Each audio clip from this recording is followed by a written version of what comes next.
खुशी खुशी खुशी खुशी आई रे खुशी खुशी खुशी खुशी लाई रे खुशी खुशी खुशी खुशी आई रे खुशी। Good morning Ajmer.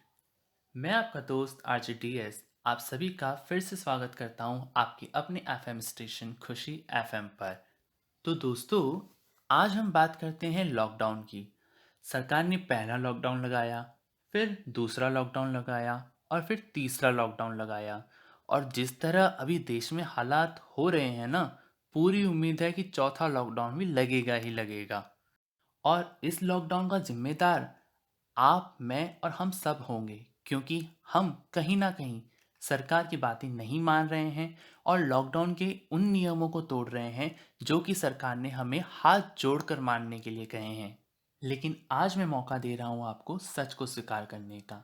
अगर आप में से किसी ने भी लॉकडाउन का कोई भी नियम तोड़ा है, चाहे वो कभी भी हो, तो मुझे कमेंट बॉक्स में लिख कर बताइए कि आपने ये नियम तोड़ा है और इसके लिए आप आपको पूरी तरह से जिम्मेदार मानते हैं, यानी कि आप खुद को पूरी तरह से जिम्मेदार मानते हैं।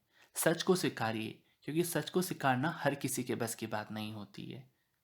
मैं कमेंट बॉक्स में आपके इस सच का इंतज़ार करूंगा। जो अपील मैं आपसे इतने दिनों से कर रहा हूँ, ऐसी ही एक अपील आज आप सबके सामने लेकर आए हैं हमारे आज के गेस्ट सौरभ वशिष्ठ, जो कि रंग मंडल से जुड़े हुए हैं और एक थिएटर आर्टिस्ट हैं। तो दोस्तों, इनकी इस अपील को ध्यान से सुनिए और यही उम्मीद करूँगा कि आप अगर मेरी बात नहीं समझ पा रहे हैं या नहीं सुन पा रहे हैं, तो इनकी बात तो समझेंगे ना। नमस्कार दोस्तों, मैं हूं सौरभ और आशा करता हूं कि आप सभी लॉकडाउन में अपने घर पर होंगे और स्वस्थ होंगे। दोस्तों, लॉकडाउन शुरू होने से पहले हमारी बहुत सारी योजनाएं थीं। किसी को फॉरेन ट्रिप पर जाना था, किसी को अपने दोस्त की शादी में नागिन डांस करना था, किसी को बोर्ड की परीक्षाएं देनी थी, तो किसी को खुद विवाह के बंधन में बंधना था। मगर दोस्तों, वास्तविकता आज हमारे सामने है।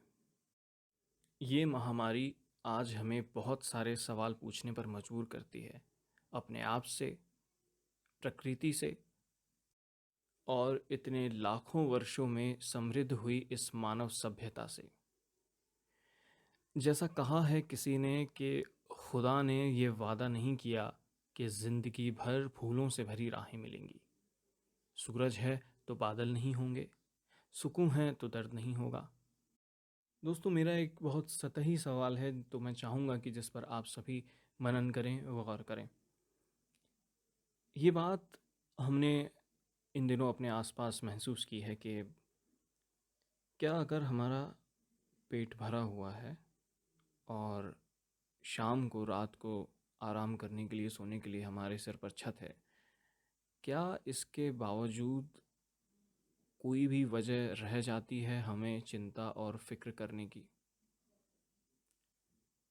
इन दो बेसिक्स ज़रूरतों के बाद कोई भी चिंता या फिक्र वाकई में इतनी मायने रखती है जो हमारे जीवन का संपूर्ण आनंद हमसे छीन लेती है?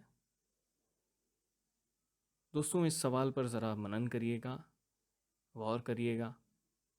हो सकता है आपको ये सही लगे, हो सकता है आपको सही नहीं लगे। धन्यवाद दोस्तों। हंसते रहिए, मुस्कुराते रहिए और घर पर रहिए। धन्यवाद। आई रे खुशी खुशी खुशी खुशी आई रे खुशी खुशी खुशी खुशी